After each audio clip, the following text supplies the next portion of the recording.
Hello बच्चों, welcome to another session of chemistry.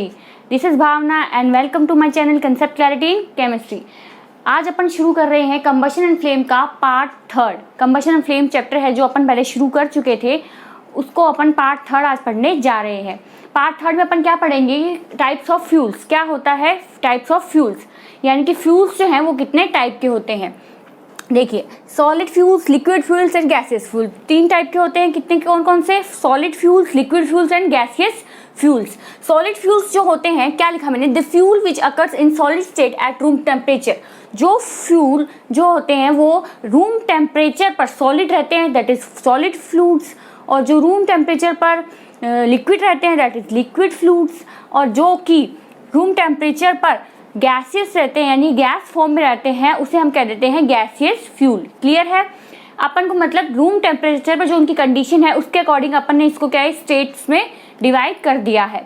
जैसे कि पहली हो गई अपने पास सॉलिड, दूसरी हो गई लिक्विड एंड तीसरी हो गई गैसियस फ्यूल। अब इसके जो इंपॉर्टेंट जो पॉइंट्स है वो है इनके एग्जाम्पल्स। ठीक है, चलिए शुरू करते हैं। Solid fuel. सॉलिड फ्यूल कौन कौन? Charcoal and coal. इसके एग्जांपल्स कौन कौन से? Charcoal and coal. इसके अलावा भी बहुत सारे एग्जांपल्स हैं, वो भी आप लिख सकते हैं। सेकंड में है अपने पास लिक्विड फ्यूल्स। लिक्विड फ्यूल्स अपना एग्जांपल है पेट्रोल, केरोसिन, डीजल। क्लियर है? डेली रूटीन लाइफ में अपन यूज कर रहे हैं, सबको पता है पेट्रोल कौन सा है, डीजल कौन सा है, केरोसिन कौन सा है, किस चीज में यूज होता है, यह बताने की जरूरत आपको नहीं है। Gaseous fuels. अब गैसियस फ्यूल्स में क्या है कि बहुत सारे इंटरेस्टिंग एग्जांपल्स हैं जो कि आपको पता होने चाहिए। इनके कंपोजिशन है जो इन गैसेस की, वो भी आपको पता होनी चाहिए। तो मैं आपको इनकी कुछ जो मेन गैसेस है, जो मेन गैसेस फ्यूल्स हैं, उनकी कंपोजिशन आपको मैं बताऊंगी। देखिए, सबसे पहले आते हैं कोल गैस पे। क्या कौन सी गैस है? Coal gas. कोल गैस का कंपोजिशन क्या है? Methane plus hydrogen plus carbon monoxide. Coal gas में क्या क्या रहता है? Methane plus hydrogen plus carbon monoxide. तो ये हमारे पास क्या हो गई? Coal gas.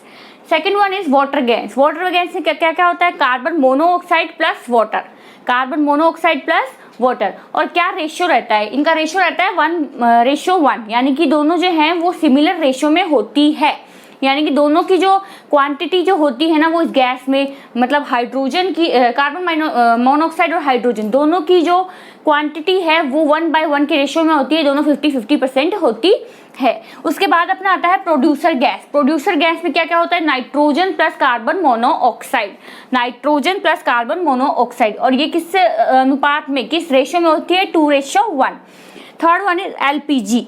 एलपीजी तो कौन से? एलपीजी जो है उसका क्या कंपोजिशन क्या क्या है? Propane and butane. Propane and butane. उसके बाद आती है अपने पास ऑयल गैस। ऑयल गैस में saturated hydrocarbons plus unsaturated hydrocarbons. अब क्या होते हैं सैचुरेटेड हाइड्रोकार्बन्स और क्या होते हैं अनसैचुरेटेड हाइड्रोकार्बन्स? मतलब आपको सिर्फ इतना यहाँ पे याद रखना पड़ेगा कि सैचुरेटेड में मतलब ये है कि टॉपिक ऐसा है कि आपको समझने की जरूरत भी मैं नहीं समझती इसको, क्योंकि क्या है ये टॉपिक बड़ी क्लासेस का है। आपको सिर्फ ये यहाँ पे ये याद रखिए सैचुरेटेड अनसैचुरेटेड हाइड्रोकार्बन। अगर मैं आपको इसकी डेफिनेशन बता भी देती हूँ तब भी आपको समझ में नहीं आएगी जब तक आपको बॉन्डिंग समझ में नहीं आएगी, क्योंकि इसमें क्या होता है double bond, triple bond, single bond, इन सब चीजों को डिफाइन करके सैचुरेटेड और अनसैचुरेटेड हाइड्रोकार्बन जो है अपन बनाते हैं। और अगर आपको बॉन्डिंग ही नहीं पता तो उसको जानने का आपको कोई मतलब नहीं है। मैं आपके लिए इसके लिए एक अलग लेक्चर बना दूंगी जिसमें आपको सैचुरेटेड और अनसैचुरेटेड हाइड्रोकार्बन्स के बारे में बताऊंगी। नेक्स्ट है अपने पास नेचुरल गैस। नेचुरल गैस में अपने पास है methane plus traces of propane. Methane plus traces of propane, ये हो गई। उसके बाद अपने पास आती है सीएनजी। सीएनजी में क्या होता है? मीथेन को उससे एक्सट्रैक्ट कर देते हैं, यानी कि नेचुरल गैस में से मीथेन को एक्सट्रैक्ट कर देंगे और जो बचा उसको कह देते हैं अपन सीएनजी। ठीक है, तो क्या क्या रहा अपने पास? Coal gas methane plus hydrogen plus carbon monoxide. Water gas carbon monoxide plus hydrogen. Producer gas nitrogen plus carbon monoxide. LPG propane plus butane. Oil gas saturated plus unsaturated hydrocarbon. Natural gas methane plus traces of propane. और CNG methane extracted of natural gas. ठीक है, natural gas में से अपन methane को extract कर देंगे तो वो अपने पास आ जाएंगी सीएनजी। क्लियर है? अब आता है कि ये टाइप्स अपन ने जान लिए इसके। अब इसके बाद अपने पास टॉपिक रहेगा कि harmful effects of fuels. Fuels के हार्मफुल इफेक्ट्स क्या क्या हैं। चलिए फटाफट से कॉपी कीजिए, देन मैं आपको बताती हूँ कि हार्मफुल इफेक्ट्स ऑफ फ्यूल्स क्या है।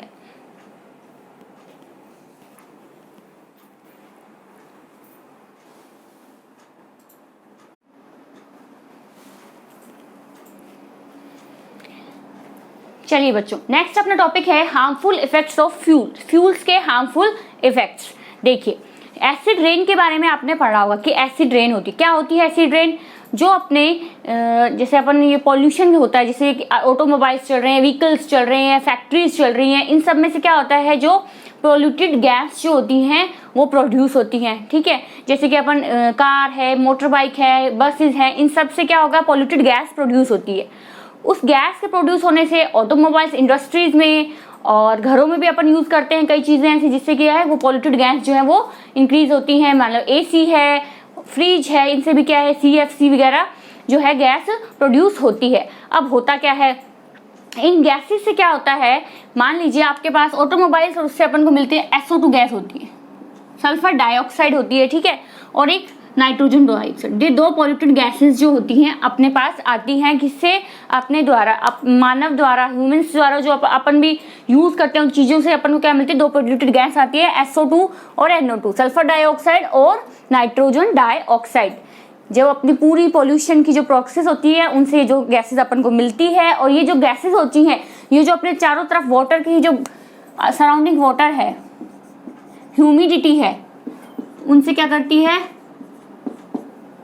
ऐड होके H2SO4 sulphuric acid and HNO3 nitric acid बनाती है। क्या क्या बनाती है, sulphuric acid and nitric acid. Pollution से क्या क्रिएट होती है, गैसेस क्रिएट होती है। कौन कौन सी गैसेस होती है, बहुत सारी होती है, पर अपन को यहाँ पे एसिड रेन का कंपोजिशन पढ़ना है कि एसिड रेन का क्या कंपोजिशन है, इसलिए अपन ने क्या किया, सल्फर डाइऑक्साइड और नाइट्रोजन डाइऑक्साइड दो ही गैसेस को मेन माना है।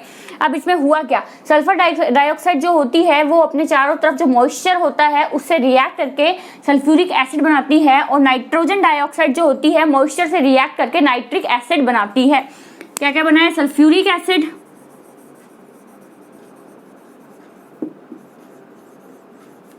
and that is nitric acid। और सल्फ्यूरिक एसिड और नाइट्रिक एसिड दो एसिड बनाती है, और इन्हीं की जो कहते हैं रेन के रूप में, इन फॉर्म ऑफ रेन, ये क्या करती है, अपने जमीन पर आती है या अर्थ पर आती है, तो उसको अपन कहते हैं एसिड रेन।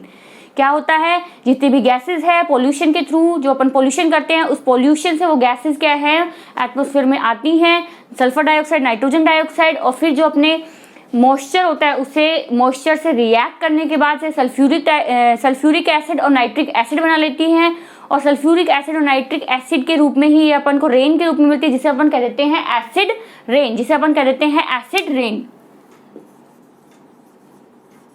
सबसे पहला इफेक्ट, हार्मफुल इफेक्ट कौन सा है, एसिड रेन। ये है एसिड रेन का कंपोजिशन, और इसी से क्या होता है, इसी से बड़ी बड़ी बिल्डिंग्स होती हैं, जो अपन संगमरमर मार्बल्स होती हैं वो सब क्या होते हैं, खराब होते हैं। जैसे ताजमहल भी जो है वो एसिड रेन के थ्रू ही खराब होना शुरू हो रहा है, उसका डिके भी है जो एसिड रेन के थ्रू ही शुरू हो रहा है। तो ये था एसिड रेन का हार्मफुल इफेक्ट। और सेकेंड वन अपने पास आता है ग्लोबल वार्मिंग।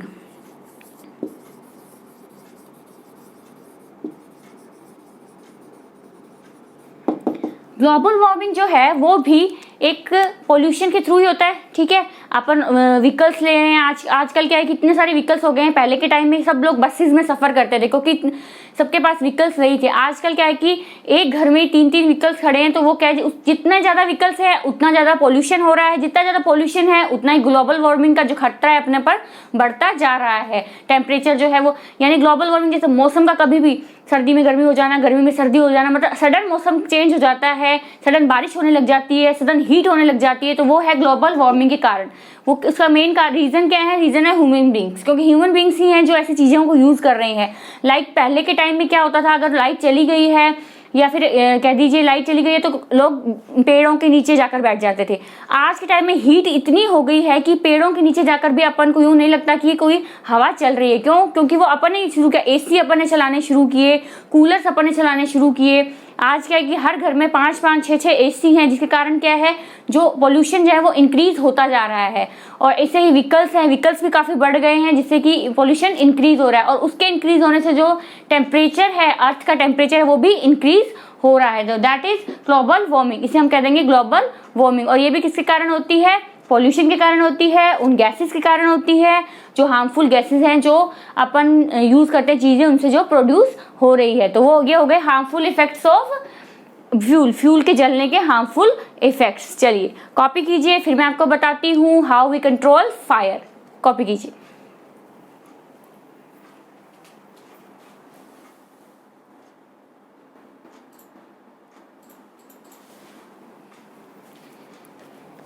चलिए तो नेक्स्ट अपना टॉपिक है हाउ वी कंट्रोल फायर। हम फायर को कैसे कंट्रोल कर सकते हैं। First one is by removing fuel.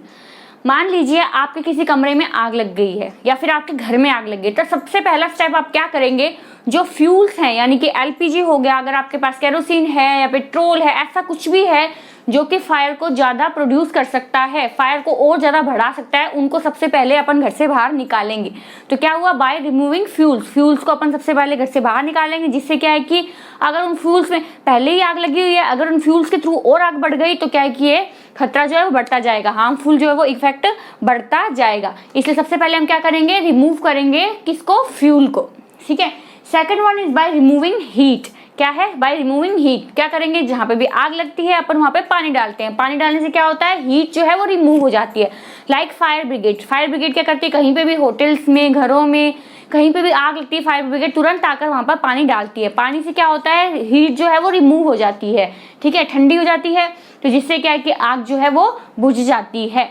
तो थर्ड अपने पास, मेरे पास अब 3 क्वेश्चन है बच्चों। ठीक है, ये जो 3 क्वेश्चंस हैं इनके थ्रू मैं आपको बताऊंगी कि कौन सी फायर को बुझाने का कौन सा तरीका है और क्यों अपन दूसरी चीजों का यूज उस पर नहीं करते हैं।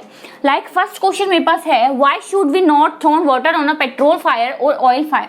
अब आप ये सोचेंगे कि मैम ने अभी तो ये बोला है कि हीट जो हीट है प्रोड्यूस होती है उसको रिमूव करके ही अपन जो है फायर को कंट्रोल कर सकते हैं। यानी कि फायर ब्रिगेड का भी एग्जांपल मैम ने दिया कि फायर ब्रिगेड आती है, वो पानी डालती है और आग जो है वो बुझ जाती है। अब क्वेश्चन ये आता है कि ऑयल फायर, जो पेट्रोल से फायर लगी होती है, केरोसिन से फायर लगी होती है, किसी और ऑयल से फायर लगी होती है, ऐसी फायर को रिमूव क्यों नहीं कर सकते अपन वाटर से, वहां पर अपन पानी क्यों नहीं डालते हैं, क्या कारण है। देखिए मान लीजिए कि फायर हो गई, ऑयल फायर है,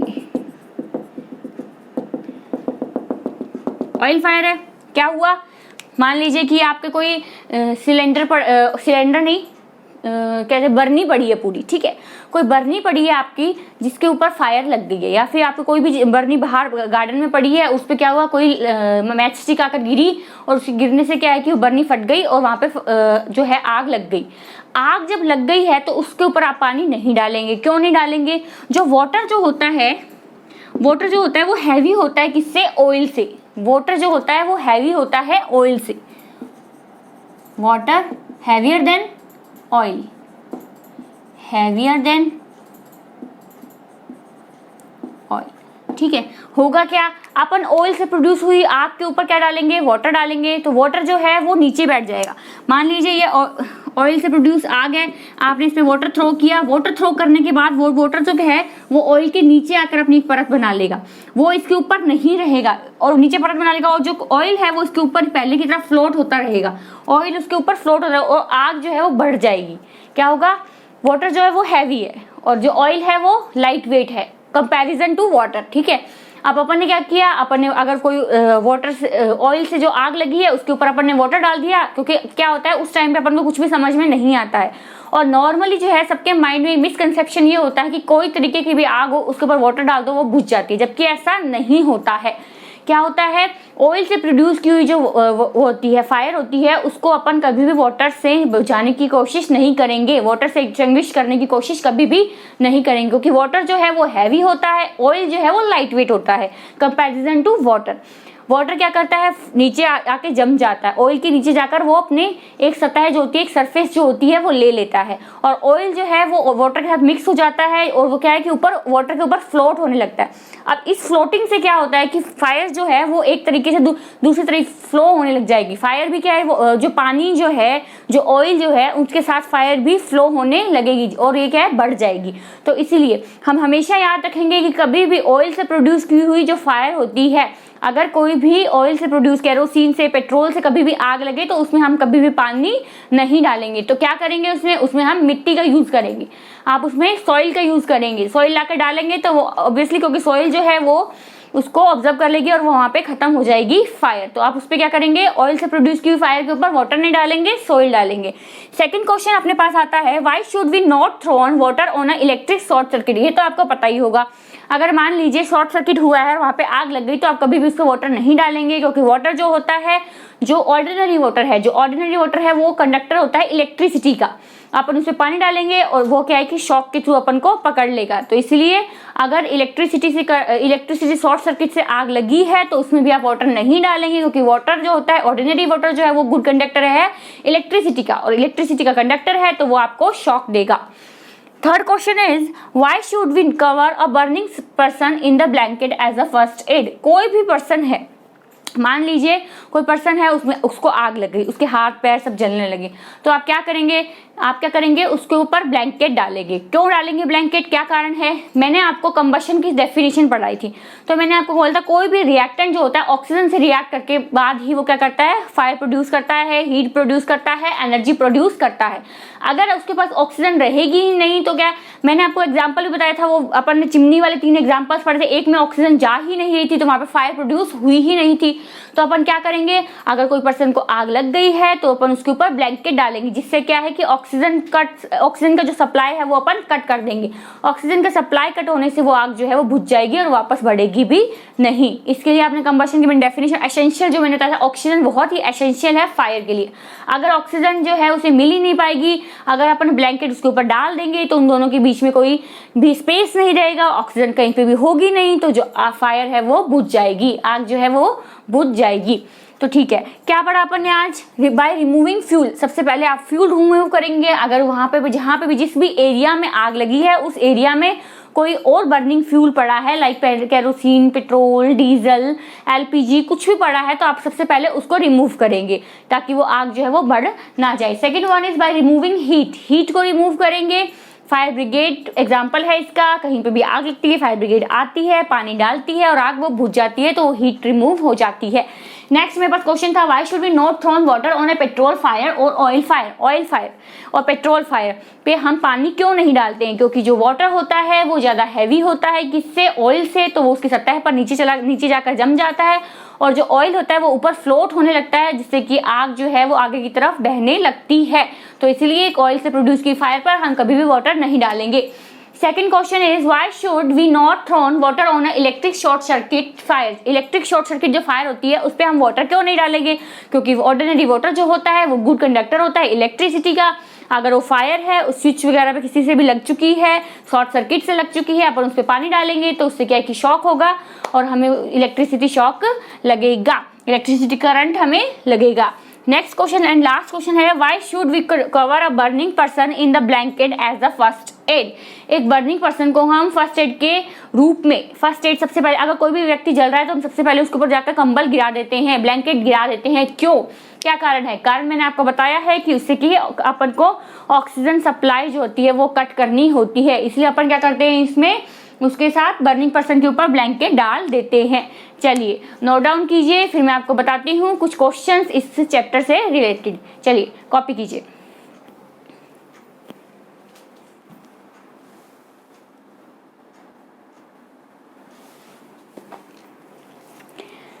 तो चलिए बच्चों, अब करते हैं इस चैप्टर के कुछ क्वेश्चंस। फर्स्ट क्वेश्चन अपने पास है, it is difficult to burn a heap of green leaves but dry leaves catch fire. क्या बोल रहा है क्वेश्चन आपको ये बोल रहा है कि जो ग्रीन लीव्स होती हैं वो फायर प्रोड्यूस, मतलब उनको आग अपन इतनी जल्दी नहीं लगा सकते, बजाय किसकी, सूखी हुई पत्तियों। यानी कि आप सूखी हुई लीव्स ले लीजिए एक जगह पे, और एक जगह पे जो ग्रीन लीव्स हैं उनको ले लीजिए। फिर आप क्या करेंगे, दोनों में आग लगाने की कोशिश करेंगे, मैच स्टिक लेके जाएंगे। आप ये देखेंगे कि जो सूखी हुई ड्राई लीव्स जो होती हैं उनमें जल्दी आग लगती है, और जो ग्रीन लीव्स होती है उनमें देरी से आग लगती है। इसका क्या कारण है, मैंने आपको इस चैप्टर में बताया था, याद कीजिए अच्छे से। मैंने आपको एक एक्सपेरिमेंट बताया था, उस एक्सपेरिमेंट में अपन ने 2 कप लिए थे, किसके, पेपर के। एक कप के अंदर मैंने वाटर फिल किया था और एक कप को मैंने क्या किया था, विदाउट वाटर रखा था। देखिए ऐसा कुछ किया था अपन ने, इस कप के अंदर अपन ने वाटर फिल किया था, सेम अपन ने एक और लिया था, उस कप को अपन ने ड्राई रखा था, उसके अंदर कोई भी वाटर नहीं था। ये भी था जो पेपर का कप था, ये भी जो था वो पेपर का कप था। फिर अपन ने इसको आग लगाने की, मतलब इसके पास मैच स्टिक लेके गए तो ये क्या है, देरी से जगा, और इसके पास लेके गए तो ये क्या है, जल्दी से जग गया। क्यों? क्योंकि जो इसका मॉइस्चर होता है, मॉइस्चर के कारण क्या होता है कि फायर जो है प्रोड्यूस जल्दी से नहीं होती, इग्निशन टेम्परेचर जो है वो उसका बढ़ जाता है। तो वैसे ही ड्राई लीव्स जो होती हैं वो उनका इग्निशन टेम्परेचर बहुत कम होता है, क्योंकि वो ड्राई हैं, अपन उनको मैचस्टिक से जलाया तो वो तुरंत जल जाती है। और दूसरा अपने पास रहती है ग्रीन लीव्स। ग्रीन लीव्स के अंदर मॉइस्चर इतना होता है कि अपन उसको जलाते हैं तो वो जल्दी से जल नहीं पाती हैं। तो इसका क्या रीजन हुआ, मॉइस्चर के कारण। मॉइस्चर के कारण क्या होता है, इग्निशन टेम्परेचर जो है वो इंक्रीज हो जाता है, जिससे कि वो पत्तियां जो ग्रीन लीव्स होती हैं वो जल्दी नहीं जल पाती हैं। नेक्स्ट क्वेश्चन बच्चों अपने पास आता है, paper by itself catches fire easily where a piece of paper wrapped around an aluminium pipe does not। इन्होंने बोला कि पेपर जो है उसको अपन जगाते हैं तो तुरंत जग जाता है, और एक एल्यूमिनियम की पाइप है उसके चारों तरफ अपन क्या करते हैं, मान लीजिए एक पाइप है उसको आपने एल्यूमिनियम फॉइल पेपर लपेट दिया, फिर आपने उसके बाहर कागज लपेट दिया, यानी कि पेपर लपेट दिया। आप देखेंगे जो आपने नॉर्मल पेपर लपेटा था वो जल्दी जलेगा, और आपने जो एल्यूमिनियम पाइप वाला पेपर था वो आपका देर से जलेगा। क्यों जलेगा? क्योंकि एल्यूमिनियम जो होता है वो हीट को ऑब्जॉर्ब कर लेता है, और हीट को ऑब्जॉर्ब करने से वो क्या करता है, कुछ हीट जो है उसके पास चली जाती है, इग्निशन टेम्परेचर वो बढ़ जाता है। इग्निशन टेम्परेचर बढ़ने से जो एल्यूमिनियम पाइप वाला जो एल्यूमिनियम पाइप वाला जो पेपर होता है वो लेट जलता है, और नॉर्मल जो पेपर होता है वो जल्दी से जलने लगता है। अपने पास नेक्स्ट क्वेश्चन आता है, ये क्वेश्चन आपका एनसीईआरटी का क्वेश्चन है कि आबिदा और रमेश दो फ्रेंड्स हैं, ठीक है। दोनों ने क्या किया, दोनों ने एक बीकर में which water was to be heated, उन्होंने क्या किया, एक बीकर में वाटर लिया।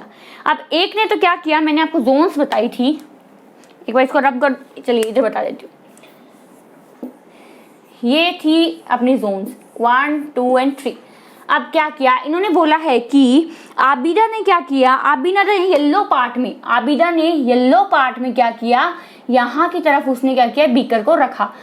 आबिदा ने बीकर ऐसे रखा, ठीक है। और रमेश ने बीकर कैसे रखा, रमेश ने बीकर रखा इस बाहर वाले पार्ट की तरफ। एक ने येलो पार्ट की तरफ रखा और एक ने जो बाहर वाला पार्ट था, ब्लू जोन जो थी, उसकी तरफ रखा।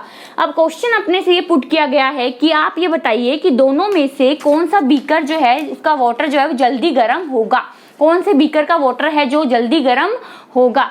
चलिए मैं आपको बताती हूँ। मैंने आपको बताया था कि 3 जो है वो जोन्स होती हैं, और इन तीनों जोन्स में से जो सबसे बाहर वाली जोन होती है वो हॉटेस्ट जोन होती है। क्या होती है, हॉटेस्ट जोन। ब्लू जोन जो थी वो हॉटेस्ट जोन थी, येलो जोन थी वो मिड में थी, और जो ब्लैक जोन थी लास्ट में वो सबसे ज्यादा ठंडी जोन थी, ठीक है। कोल्डेस्ट जोन जो थी वो थी ब्लैक जोन। अब ब्लू जोन में जिसने रखा है, अगर रमेश ने ब्लू जोन में रखा है, दैट मीन्स रमेश का जो वाटर है, रमेश के बीकर में जो वाटर है वो जल्दी गर्म होगा। और आबिदा ने क्या किया, आबिदा ने येलो जोन में वाटर रखा है, इट मीन्स वो रमेश की कंपैरिजन में धीरे गर्म होगा। तो इसका आंसर क्या रहेगा कि रमेश ने इसको ब्लू जोन में रखा है, और ब्लू जोन हॉटेस्ट जोन होती है, और इसमें कंप्लीट जो है कंबशन होता है, दैट इज कंप्लीट कंबशन होने के कारण ही जो होगा इसका जो ब्लू जोन होती है सबसे ज्यादा गर्म होती है, हॉटेस्ट जोन अपन कहते हैं। इसलिए जो रमेश का बीकर में वाटर है वो सबसे जल्दी गर्म होगा बजाय आबिदा के। नेक्स्ट क्वेश्चन मेरे पास आता है, which zone of flame does a goldsmith use for melting gold and silver and why. एक गोल्ड स्मिथ है, वो गोल्ड को और सिल्वर को मेल्ट करने के लिए कौन से जोन का यूज करेगा। आपको पता है सबसे हॉटेस्ट जोन कौन सी होती है, ब्लू जोन होती है। तो सबसे पहले वो कौन सी गोल्ड स्मिथ यूज ही कौन सी जोन का करेगा, ब्लू जोन का करेगा। तो कौन सी जोन का करेगा, ब्लू जोन का। सबसे बाहर वाली जो जोन है उसका यूज करेगा गोल्ड और सिल्वर को मेल्ट करने के लिए गोल्ड स्मिथ। उसके बाद मेरे पास क्वेश्चन आया है, इन an experiment 4.5 kg of a fuel. ये भी आपका एनसीईआरटी का ही क्वेश्चन है, आपको एनसीईआरटी में मिल जाएगा। In an experiment 4.5 kg of a fuel was completely burn, the heat produce was measure to be 180000 kg। ठीक है, क्या रहा, मैं आपको सब क्वेश्चन लिख देती हूँ। 18, चलिए इसने बोला 4.5 kg, तो इसने अपन को दे दिया फ्यूल। 4.5 kg इन्होंने दे दिया अपन को फ्यूल, और 1,80,000 इन्होंने अपन को दे दिया हीट प्रोड्यूस्ड। क्या दे दिया, 4.5 kg आपको फ्यूल दे दिया इन्होंने, और 1,80,000 अपन को इन्होंने क्या दे दिया, हीट प्रोड्यूस दे दी। अब करना क्या है, आपको निकालनी है इसकी कैलोरीफिक वैल्यू। कैलोरीफिक वैल्यू कैसे निकालते हैं, जितनी भी आपको प्रोड्यूस जो आपकी हीट है उसके अपॉन में आप कर देंगे कि mass of fuel, mass of fuel, यानी कि हीट अपन को दे रखी है 1,80,000, अपॉन में अपन ने 4.5 कर दिया, और मल्टीप्लाई आप इसको कर देंगे 10 से, मल्टीप्लाई आप इसको कर देंगे 10 से। चलिए इसको आप सोल्व करेंगे तो आपके पास एक आंसर आ जाएगा 4.5 के ऊपर यहाँ लगा दूं तो ये आपका कट गया। क्लियर है? चलिए आप देखिए, ये चला गया 5 2 जा 10, ये चला गया 5 9 जा 45, 9 2 जा 18, तो 2 0 0 0 0, तो 2 2 जा 4 4, ये अपने पास आ गया आंसर। कैलोरीफिक वैल्यू का क्या आंसर आया, दिस वन। तो इसकी क्या आंसर आ गया। अब क्या होगा, जो कभी भी आपको अगर देखा है फ्यूल, अगर फ्यूल के मास आपको देखा है तो आपको मास ऑफ फ्यूल नीचे रखना है, और जो उसकी हीट है वो हीट को आप ऊपर रख देंगे और इंटू कर देंगे आप उसको 10 से, और इसका जो यूनिट रहेगी वो रहेगी kilo joule kilogram, kilo joule kilogram. ये था अपने पास क्वेश्चन। नेक्स्ट क्वेश्चन अपने पास है, which zone is hotter than luminous zone. अब आपको पता है सबसे ज्यादा हॉटर जोन कौन सी है, ब्लू जोन है, बताने की जरूरत नहीं है आपको। चलिए ये थे आपके मेन क्वेश्चंस जो आपके एनसीईआरटी में दिए गए हैं, और ये चैप्टर अपना कंबशन ऑफ फ्लेम आज खत्म होता है। नेक्स्ट टाइम अपना 8 का कोई नेक्स्ट चैप्टर लेके आएंगे। तब तक के लिए बने रहिए मेरे साथ, मेरे यूट्यूब चैनल पर कंसेप्ट क्लैरिटी इन केमिस्ट्री।